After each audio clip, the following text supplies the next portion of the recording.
Ce que nous disons, on dit oui, le Burkina ne veut pas la démocratie. On n'a jamais dit qu'on ne veut pas la démocratie. La démocratie a importé une robe forcée qu'on veut nous porter là. On ne la prendra pas. Si nos grands-parents ont eu à porter par force, nous disons non. Et nous avons les capacités nécessaires de dire non. Et même demain, on dira non. La démocratie libérale, dont les principes sont basés sur l'homosexualité, les principes sont basés sur le mariage entre deux enfants à leur mère ou bien à leur père, là, ça c'est terminé. En Afrique et au Burkina, il n'y aura pas ça. Dans l'espace AES, il n'y aura pas ça.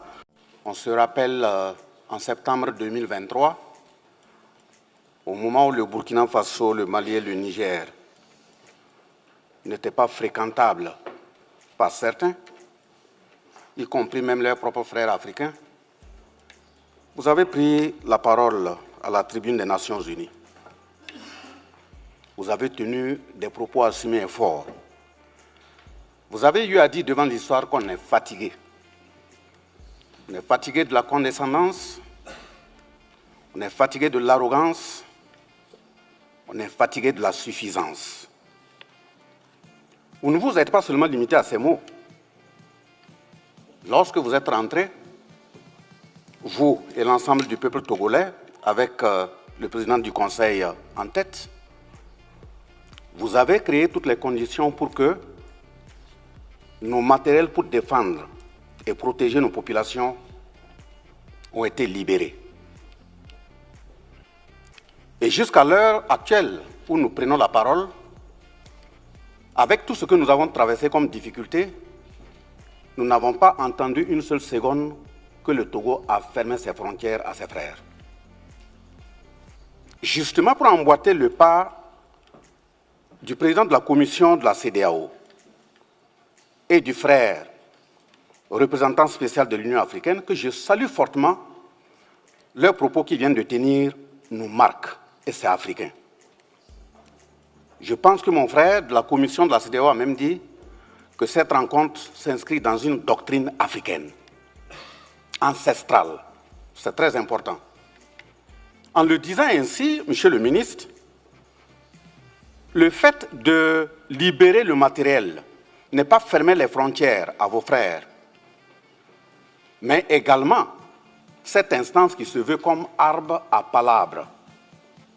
Je me réfère à l'article 33 de la charte de Kurukanfuga de 1236, qui institue cet arbre à palabre. Et le fait que vous n'avez jamais trahi vos frères africains, c'est aussi inscrit à l'article 30 de la charte de Kurukanfuga de 1236. Et le fait, justement, que vous venez en aide à l'ensemble de vos frères africains, c'est aussi le contenu de la charte de Kurukanfuga de 1236. Donc, moi, je vous salue au nom des ancêtres. Et justement, ceux qui parlent au nom des ancêtres africains, s'ils sont des Africains, bien sûr, ils doivent savoir qu'ils doivent avoir un comportement bienséant et correct. Parce que les ancêtres, eux, ils ne demandent pas à ce que vous venez vous expliquer ce que vous avez fait et puis repartir. Quand ils viennent, c'est pour vous appeler pour de bon. Donc, on a intérêt à bien se comporter. Et de ce point de vue, vous allez me permettre de saluer l'ensemble des peuples frères à travers le monde qui soutiennent le pays de l'AES. Et nous saluons fortement l'ensemble des gouvernements qui ont pris l'orientation de leur peuple, qui nous soutiennent et qui comprennent les pays de l'AES. Mais s'il y a des dirigeants qui n'ont pas encore changé leur carte mémoire à comprendre que le monde va dans un sens bien déterminé qui n'est pas le leur, ils ont intérêt à se réveiller très vite. De toute façon, nous avançons. Le combat qui est mené au niveau du Sahel n'est pas une aumône de souveraineté qui est demandée. C'est un combat de conquête pour notre souveraineté. Et de ce point de vue, mon propos s'articule autour de deux clichés à clarifier, parce que nous constatons qu'à travers les discours et même les questions de droits humains qui sont évoquées, il y a des plans stratégiques d'assassinat de nos dirigeants qui sont en vue.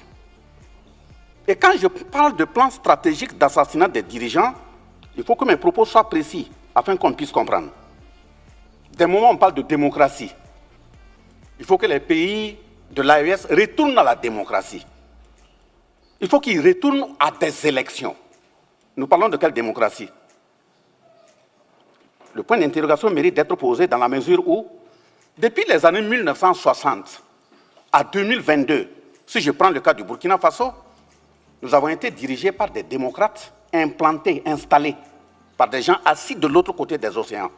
Quel est l'impact sur le terrain? Je prends quelques exemples. De 2022, ça veut dire de 1960 à 2022, ça fait 62 ans. Comparativement à 2022 jusqu'à 2026, ça fait 4 ans. En 4 ans, voilà ce qui a été fait.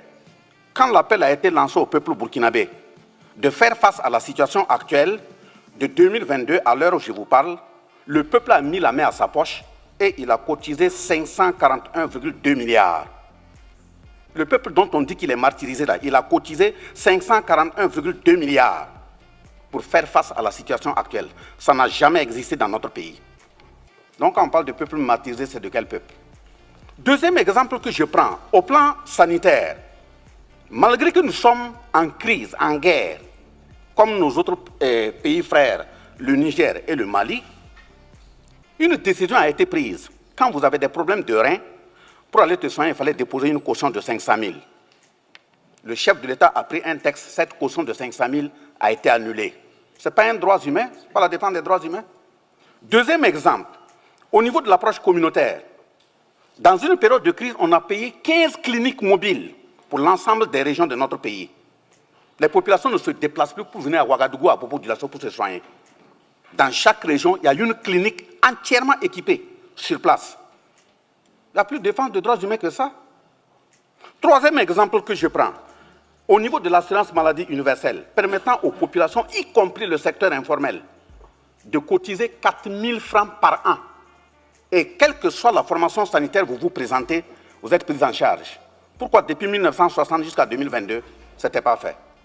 Autre exemple que je prends, quand nous prenons les scanners, vous faites un accident tout de suite, vous partez à l'hôpital, vous pouvez mourir parce qu'on n'arrive pas à faire un scanner. Le coût a été réduit de 50 000 à 25 000. Ça fait 50% de réduction en temps de guerre. Mais depuis 1960 à 2022, ça n'a jamais été fait. Je prends, comment dirais-je, on vient de lancer le recrutement appelé opération 1000 x 5. 1000 x 5 veut dire que chaque année, on va recruter 1000 médecins spécialistes sur 5 ans. Depuis 1960 à 2022, ceux qui ont implanté leur démocratie là, ça n'a jamais été fait. Je prends un autre exemple. On vient d'ouvrir l'hôpital, le plus grand hôpital de notre pays, le 29 juillet 2025, à Bobo-Dioulasso, en coopération avec la Chine. Et je vous dis, Excellence, que dans notre pays, depuis 1960, ça a été le 29 juillet 2025 à Tengango, qu'il y a eu une première opération permettant une transplantation rénale dans notre pays. Quand quelqu'un est malade, il prenait l'avion, c'est de l'autre côté qu'il partait le faire. Ça se fait au Burkina, dans un pays qui est en guerre. L'autre exemple que j'ajoute, il y a eu la construction de 920 CSPS de 2022 à 2026, dans un pays qui est en guerre.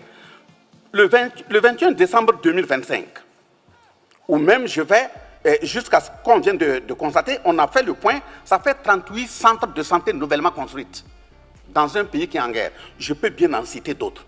On dit, mais le droit humain, c'est quoi? C'est le droit à la vie, non? Ce que je viens de citer, c'est pour permettre aux populations d'être en vie et en bonne santé. L'autre aspect, c'est la question alimentaire. Vous ne pouvez pas demander à quelqu'un d'être en bonne santé s'il ne s'alimente pas bien. Depuis 1960 à 2022, rien n'a été fait. De 2022 à 2026, malgré que nous sommes en guerre, il y a eu la mécanisation et des intrants. Ça veut dire, rien que pour 2025, l'État a mis dans la mécanisation agricole et les intrants 104 milliards de francs CFA. Et qu'est-ce qu'on a eu comme résultat? Ça veut dire 104 milliards, c'est plus, puisqu'en 2024, on a fait 77 milliards. Et cela nous a permis d'atteindre 67 000 tonnes de céréales pour nourrir les populations. Ce n'est pas ça la défense des droits humains. Je prends un autre exemple. Au niveau de l'aménagement des bas-fonds, l'aménagement des bas-fonds pour permettre aux cultivateurs, ça veut dire aux paysans, de pouvoir s'en occuper, on a fait on est passé de 5000 hectares, depuis les années 1960 à nos jours là, on est passé de 5000 à 25 000 hectares en 2025. Mais c'est un pays qui est en guerre. Et au niveau toujours de l'agriculture, les labours, les paysans qui ont les terrains là, on prend les tracteurs, on laboure ça gratuitement pour eux. Et 2025, nous avons fait 58 000 hectares de terrain labourés gratuitement pour les paysans. Il n'y a plus de défense des droits humains plus que ça. Et quand je prends par exemple au niveau des forces armées, dans les 11 accords où on a dit qu'on ne peut pas payer du matériel ailleurs si ce n'est pas la France, on ne peut pas former nos militaires ailleurs si ce n'est pas la France, je vous informe que de 2022 à 2025, nous avons constitué de façon autonome une vingtaine de bataillons d'intervention rapide, tout équipés, minimum 500 par bataillon. Je ne vais pas dire le nombre exact, parce que les murs ont des oreilles. Et comme c'est des questions militaires, si je donne, vous pouvez vous préparer et puis venir. Je ne donnerai pas tout. Je donnerai des environs. C'est moins, c'est plus, vous n'allez pas le savoir. Deuxième exemple, on a constitué une dizaine de groupements d'unités mobiles d'intervention de la police. Ça y est, sur le terrain. On a constitué des légions de gendarmerie sur tout l'ensemble du territoire. Près de 10 escadrons de gendarmerie mobile. Ça y est, sur le terrain. Le nombre de bases aériennes de 1960 à 2022, c'était une seule. Aujourd'hui, on en a 4, de 2022 à 2026. 4 bases aériennes. Voilà, mais je dis, je donne approximativement, pas le tout. Voilà, les volontaires pour la défense de la patrie, où on a considéré que ce sont des milices. Moi-même qui suis devant vous, je suis un volontaire pour la défense de la patrie. Un volontaire pour la défense de la patrie. Donc, ce n'est pas des hommes de rue qu'on ramasse pour dire qu'on a formé des milices. Et tous ceux qui sont des volontaires pour la défense de la patrie, sur le terrain, au fur et à mesure, on les enlève directement dans l'armée, sont formés. Ceux qui n'ont pas l'air pour aller dans l'armée, on les installe, soit au niveau entrepreneurial, que ce soit l'agriculture, que ce soit la menuiserie, que ce soit la soudure. Voilà ce qui est fait au Burkina. Donc, il est essentiel qu'on demande aux uns aux autres d'enlever les œillères pour mieux regarder la réalité. Ce que nous disons, on dit oui, le Burkina ne veut pas la démocratie. On n'a jamais dit qu'on ne veut pas la démocratie. La démocratie a importé une robe forcée qu'on veut nous porter là. On ne la prendra pas. Si nos grands-parents ont eu à porter par force, nous disons non. Et nous avons les capacités nécessaires de dire non. Et même demain, on dira non. La démocratie libérale, dont les principes sont basés sur l'homosexualité, les principes sont basés sur le mariage entre deux enfants à leur mère ou bien à leur père, là, ça c'est terminé. En Afrique et au Burkina, il n'y aura pas ça. Dans l'espace AES, il n'y aura pas ça. Donc, de ce point de vue, la démocratie a ses principes, où on estime qu'on peut violer la Constitution, se faire élire 3-4 fois. On s'installe, ça, il n'y a rien. On tue 3000 personnes. On installe celui qu'on veut, ça, il n'y a rien. Et quelqu'un vient prendre le pouvoir par les armes, appuyé par le peuple. Il n'y a même pas une goutte de sang, vous estimez que lui, là, il doit partir. Et quand c'est deux personnes qui prennent mon voisin, par la réalité, c'est un exemple que je prends, vous prenez le pouvoir, pas les armes, vous ne dites rien. Parce que ce qu'il fait, c'est ce qui vous plaît. Et moi, je prends les armes. Quand je dis, je ne suis pas d'accord que vous me nommez mon Premier ministre, je ne suis pas d'accord que vous m'imposez le ministre de la Défense, vous commencez à me traiter de putschiste, de quelqu'un de non fréquentable, vous créez toutes les conditions pour pouvoir me renverser. Donc, ça veut dire deux personnes qui sont venues par les armes, l'autre comme lui, il fait ce que vous voulez. Oui, lui, il est un bon putschiste. Bon, je dis, c'est un exemple, je prends. Mais maintenant, moi, qui refuse, vous estimez que, bon, je ne suis pas bon. L'avant-dernier élément, monsieur le ministre, et regardez au niveau des questions de droits humains, pour être précis. Pourquoi j'ai dit qu'il y a un assassinat qui se peaufine à l'horizon? Au niveau des droits humains, quand vous regardez au Burkina, premièrement, les rapports qui sont déposés sur la table de l'ONU, et je vais prendre des exemples et des preuves précis ici pour interpeller aussi les représentants de l'ONU. Il faut répercuter. Quand on fait un rapport sur la base de téléphone, vous arrêtez dans un pays, vous appelez des gens sur le terrain, celui que vous voulez, et vous prenez ces propos, vous constituez un rapport. Est-ce que ça, c'est sérieux? C'est même un manque d'éducation. Vous ne pouvez pas dire que vous voulez aller faire un rapport sur un pays, sur des faits, et vous prenez un téléphone pour appeler, voir ce qui se passe. Qui est au bout du téléphone? Celui qui vous dit, qui dit que ce n'est pas vous qui l'avez placé là-bas? Deuxième, il y a le choix délibéré du narratif. Nous, on dit dans notre pays, voilà les terroristes. Dans des rapports, on les traite de djihadistes. C'est ce que veut dire djihadistes? On dit, voilà les terroristes, vous les appelez groupe armé. À moi, c'est avec vous ils sont. Il y a un problème. Donc si vous connaissez bien leurs identités et vous leur donnez l'identité qu'il faut, les noms qu'il faut, c'est que ce sont vos représentants. Donc si vous arrêtez vos représentants, si vous dites à vos représentants de ne plus venir attaquer, mais la crise n'a pas fini. On dit on n'est pas au courant. Athènes, Zawaten, là. Et l'Ukraine a fait quoi là-bas? Oui, on dit terroriste. Vous envoyez vos représentants des armées venir attaquer des pays et vous parlez de djihadistes. Dites à vos représentants de ne plus venir, il n'y aura plus de terrorisme dans le Sahel. Mais maintenant, je prends par exemple comment dirais-je, vous faites un rapport, vous appelez les gens, vous constituez votre rapport.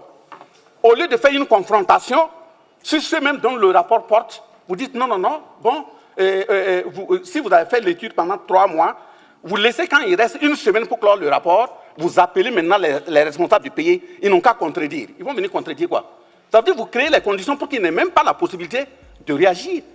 Donc on ne peut pas continuer sur cette base. Quand je le dis, qu'il y a un assassinat qui est plafonné, je vous donne les références, vous allez aller vérifier.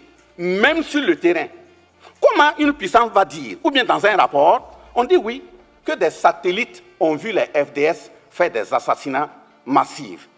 Des satellites qui voient des FDS qui font des assassinats massifs. Et les mêmes satellites sont incapables de voir des terroristes qui s'organisent pour aller attaquer. Vous, vos satellites là, ils sont binaires ou bien c'est quoi? Donc ils regardent par choix. Donc vos satellites, quand c'est vous, vos hommes là, on ne voit pas. Donc il y a quand même un problème. Donc, je prends le cas de Kadhafi. Ça a été exactement le même narratif qui a été utilisé sur Kadhafi. Et voilà les exemples. Encore, on a dit que oui, il y a rapidement Human Rights qui a fait un rapport, qui a déposé. D'abord, il faut que les gens de Human Rights comprennent que la Déclaration universelle des droits de l'homme, de 1789, a été construite 553 ans après l'achat de Kurukanfuga de 1236. On ne peut pas venir apprendre à des Africains ce que c'est que les droits humains. Vous prenez la Déclaration universelle des droits de l'homme de 1948. Elle a été construite 712 ans après l'achat de Kurukanfuga. Ça veut dire que les droits humains, quand même, en Afrique, on sait de quoi il s'agit. Donc, vous prenez, vous dites, oui, Human Rights a fait un rapport, allez déposer parmi les rapports qui ont concouru à la prise de la résolution 1970 et la résolution 1973, ça veut dire 1970 et 1973, qui ont permis d'assassiner Kadhafi. Même on a dit que c'était pour aller créer une zone aérienne, d'exclusion aérienne. C'est une zone qui a été créée. On est intervenu jusqu'au sol, aller massacrer Kadhafi. Et après, on revient, on dit, non, les rapports qui ont été utilisés là, les preuves n'étaient pas consistantes. Voilà, ce sont des gens qui ont... Ça y est, sur le net, vous pouvez taper. Et c'est sur cette base que Kadhafi, en 2025, vient même d'être condamné pour groupement de malfaiteurs et autres. Ça veut dire que les responsables de Human Rights Watch doivent aussi répondre en tant que malfaiteurs. Regroupement de malfaiteurs. Ce que ça veut dire. Donc, finissant ces exemples, je dis que le Burkina Faso, au sein de l'AES, nous sommes engagés, pas contre un peuple, pas contre une personne, pas contre un groupe. Mais si un groupe se met de travailler nos intérêts, nous allons nous défendre. Ça, il faut que ce soit clair. Nous sommes engagés pour la conquête de notre souveraineté. La souveraineté politique, par exemple, on ne va plus nous imposer des dirigeants. Ça, c'est un. La souveraineté économique, par exemple, nos matières, là, ils vont servir à nos peuples. Nos jeunes qui meurent en bordure des océans qui reviennent là, ça, c'est terminé. La souveraineté sécuritaire, par exemple, dire qu'on doit tout acheter matériel militaire et autres en France, c'est terminé. Nous allons acheter nos matériels là où nous voulons. Et même là où nous partons là, c'est de voir comment former bien nos jeunes pour qu'on puisse les fabriquer au Burkina, au Niger ou au Mali. C'est parce que vous connaissez les marques que vous pouvez cartographier. On va créer des tunnels aussi, puis fabriquer. Nous sommes des sous-hommes, non? Nous avons aussi les têtes. Voilà. Mais maintenant, la souveraineté culturelle, c'est d'empêcher à ce qu'on continue d'éroder notre identité.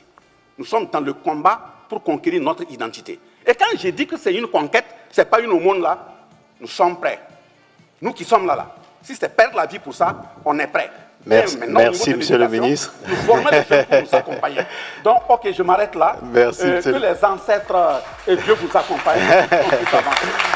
Monsieur. Abonnez-vous, partagez, likez et donnez vos avis en commentaire.